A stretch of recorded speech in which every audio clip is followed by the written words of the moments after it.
Gai Jatra merupakan festival sukacita dan tawa yang hanya dirayakan di Nepal.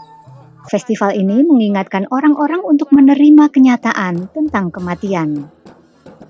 Sebagai bagian dari festival, para anggota keluarga dari kerabat yang meninggal pada tahun lalu akan berparade di jalan-jalan dengan seekor sapi. Atau jika sapi tidak ada, maka anak-anak dari keluarga tersebut akan berpakaian seperti sapi dan berparade di jalan sepanjang hari. Buah-buahan, roti, nasi pipih, dadi, jus, hingga uang pun dibagikan oleh para keluarga yang berduka kepada mereka yang mengikuti prosesi.